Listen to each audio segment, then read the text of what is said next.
साताऱ्यातील 2 तरुणांचा थायलंडमध्ये जर्मन महिलेवर बलात्कार करण्यात आलाय। थायलंडच्या बीचवर फिरायला गेल्यावर हे घृणास्पद कृत्य करण्यात आलंय। धक्कादायक अशी घटना आहे। साताऱ्यातील दोघांनी हे कृत्य केलेलं आहे। जर्मन महिलेवर साताऱ्यातील दोघांकडून बलात्कार करण्यात आला। अत्याचारानंतर जर्मन तरुणीवर हल्ला केल्याची घटना घडलेली आहे। आरोपी विजय घोरपडे आणि राहुल भोईटेला थायलंडमध्ये अटक झाली। सीसीटीव्ही फुटेजच्या आधारे दोन्ही आरोपींना थायलंडमध्ये अटक करण्यात आली।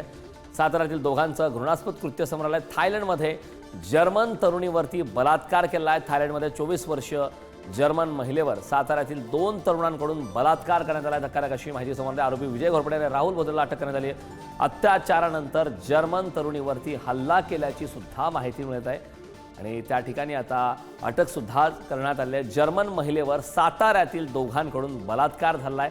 थायलंडमधील ही संपूर्ण घटना आता समोर आली आहे। थायलंडच्या बीचवर फिरायला गेल्यावर हे घृणास्पद कृत्य केल्याचं समोर आलं।